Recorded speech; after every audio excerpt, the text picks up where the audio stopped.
بسم اللہ الرحمن الرحیم۔ محمد سلیم کی جانب سے تمام دیکھنے اور سننے والوں کو محبت بھرا سلام۔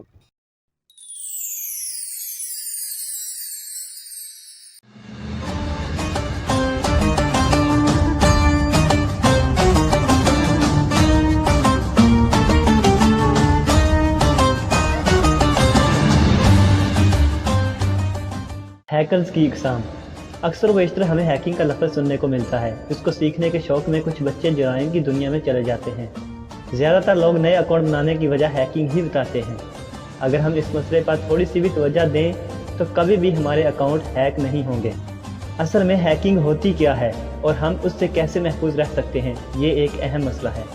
جیسا کہ پوری دنیا میں انٹرنیٹ کا استعمال بے حد بڑھ گیا ہے اور انٹرنیٹ کی اس دنیا میں رہنے والے ہر شخص فیس بک، ٹویٹر، لنکڈ ان، واٹس ایپ اور دیگر بہت سی سوشل سائٹس کو استعمال کر رہا ہے۔ ہیکنگ کے لیے مختلف وائرس بنائے جاتے ہیں اور پھر مختلف طریقوں سے نہ صرف لوگوں کے کمپیوٹر اور موبائل فون کو نقصان پہنچاتے ہیں بلکہ آپ کے سسٹم اور اکاؤنٹ میں موجود اہم معلومات اور کاروباری اکاؤنٹس بھی چوری کر لیتے ہیں۔ ہیکرز ہوتا کون ہے؟ لوگوں کو لگتا ہے کہ ہیکرز وہ شخص ہوتا ہے جو پاسورڈ، کریڈٹ کارڈز اور لوگوں کی ذاتی انفارمیشن کو چوری کر لیتا ہے، مگر اس مسئلے کا دوسرا رخ دیکھیں تو ہیکرز وہ شخص ہے جو کمپیوٹر پروگرامنگ میں تجربہ کار ہوتا ہے۔ اسے معلوم ہوتا ہے کہ کس طرح کس ویب سائٹ اور کوڈز کو کنٹرول کرنا ہے، کس طرح کمپیوٹر فنکشن کام کرتے ہیں۔ ہیکرز کی مختلف اقسام ہیں۔ Script cadres.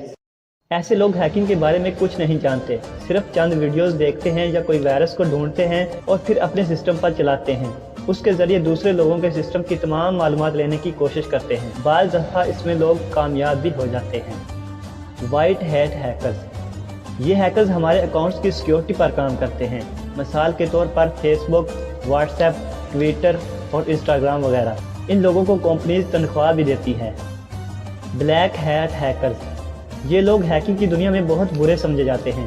یہ لوگ دوسروں کے سسٹم سے ذاتی معلومات لے کر اپنے ذاتی مفاد کے لیے استعمال کرتے ہیں، جیسا کہ کریڈٹ کارڈ اور پاسورڈ کی معلومات وغیرہ۔ یہ ہیٹ ہیکرز ہی غلط سرگرمیوں میں شامل ہوتے ہیں۔ گرے ہیٹ ہیکرز۔ یہ ہیکرز بلیک اور وائٹ ہیکرز کے درمیان میں ہوتے ہیں۔ یہ لوگ سسٹم کو اپنے شوق کے لیے ہیک کرتے ہیں مگر سسٹم کو کوئی نقصان نہیں پہنچاتے۔ Red hat hackers. یہ ہیکرز بلیک ہیکرز کو ان کی غلط سرگرمیوں سے روکتے ہیں۔ جب انہیں معلوم ہوتا ہے کہ یہ کسی کے سسٹم سے معلومات حاصل کر رہا ہے یا کر چکا ہے تو وہ بلیک ہیکرز کے سسٹم میں وائرس منتقل کر کے چوری کی گئی معلومات کو ختم کر دیتا ہے اور اس کا سسٹم تباہ کر دیتا ہے۔ پھر بلیک ہیکرز کو دوبارہ کام شروع کرنے کے لیے نئے سسٹم کی ضرورت ہوتی ہے۔ Green hat hackers. یہ ہیکرز اسکرپٹ کیڈرز کی طرح ہوتے ہیں مگر یہ کوڈ کو کہیں سے اٹھا کر کہیں استعمال نہیں کرتے بلکہ ان میں سیکھنے کا جذبہ ہوتا ہے اور یہ سیکھ کر ہیکر بنتے ہیں۔ بلو ہیٹ ہیکرز۔ یہ اسکرپٹ کیڈرز کی طرح ہوتے ہیں، جب کوئی ہیکر ان کو تنگ کرنے کی کوشش کرتا ہے یہ ان سے بدلہ لیتے ہیں۔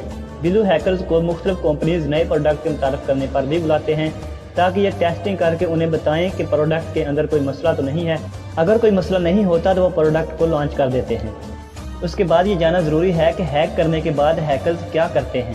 اگر مثال ویب سائٹ یا فیس بک کی لی جائے تو ہیکرز آپ کے اکاؤنٹ کو ہیک کر کے اشتہارات لگا کر اکاؤنٹ یا ویب سائٹ کو خراب کر دیتے ہیں یا پھر ان ویب سائٹ پر آنے والے وزٹرز کو کسی دوسری ویب سائٹ پر منتقل کر دیا جاتا ہے۔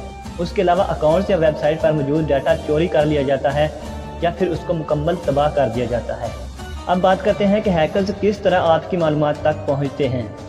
ہیکرز معلومات تک پہنچنے کے لیے دو طریقے استعمال کرتے ہیں۔ پہلا، آپ کو مختلف انعامی اسکیموں کا جھانسا دیتے ہیں اور دوسرا سب سے مقبول اور عام طریقہ یہ ہے کہ مختلف فحش ویڈیوز دیکھنے کا لالچ دیا جاتا ہے۔ معلومات حاصل کرنے کے لیے جب لنک پر کلک کرتے ہیں تو آپ سے ٹرمز اینڈ کنڈیشن قبول کرنے اور آپ کی سیٹنگ تبدیل کرنے کی اجازت طلب کی جاتی ہے، تو کچھ لوگ بغیر سوچے اور سمجھے اوکے کر دیتے ہیں، جبکہ حقیقت میں ہیکر آپ کو ویڈیو تک رسائی دینے کے بہانے آپ کے سسٹم اور اکاؤنٹ تک رسائی کے لیے آپ سے اجازت مانگتا ہے۔ بالکل اسی طرح آج کل فیس بک پر مختلف ایپس نظر آتی ہیں جن میں ہماری دلچسپی کا سامان ہوتا ہے۔ مثال کے طور پر آپ بچپن میں کیسے دکھائی دیتے تھے یا جوانی اور بڑھاپے میں کیسے لگیں گے، آپ کی پروفائل کو اب تک کتنے لوگ دیکھ چکے ہیں، آپ کی شکل کس ایکٹر سے ملتی ہے، یہ سب ایپ آپ سے اکاؤنٹ ایکسیس کی اجازت مانگتی ہے۔ جب ہم ایک دفعہ وائرس کو ایکسیس پرمیشن دے دیتے ہیں تو پھر وہ اپنی مرضی سے ایک مخصوص ٹائم کے لیے اکاؤنٹ کو آٹومیٹکلی چلاتا ہے اور آپ کے اکاؤنٹ سے ہر قسم کے پیغامات بھیج سکتا ہے اور ہماری ٹائم لائن کا بھی آزادانہ استعمال کر سکتا ہے۔ ہیکنگ سے محفوظ رہنے کے لیے اجنبی لوگوں کی جانب سے وصول ہونے والی ای میل، فیس بک، اور واٹس ایپ کے ساتھ جڑی ہوئی فائلز کو ڈاؤن لوڈ کرنے سے پرہیز کریں۔ نوٹیفیکیشن کو آن رکھیں تاکہ اگر کوئی دوسرے کمپیوٹر سے کوئی آپ کے اکاؤنٹ سے آن لائن ہو تو آپ کو فوری طور پر پتہ چل جائے۔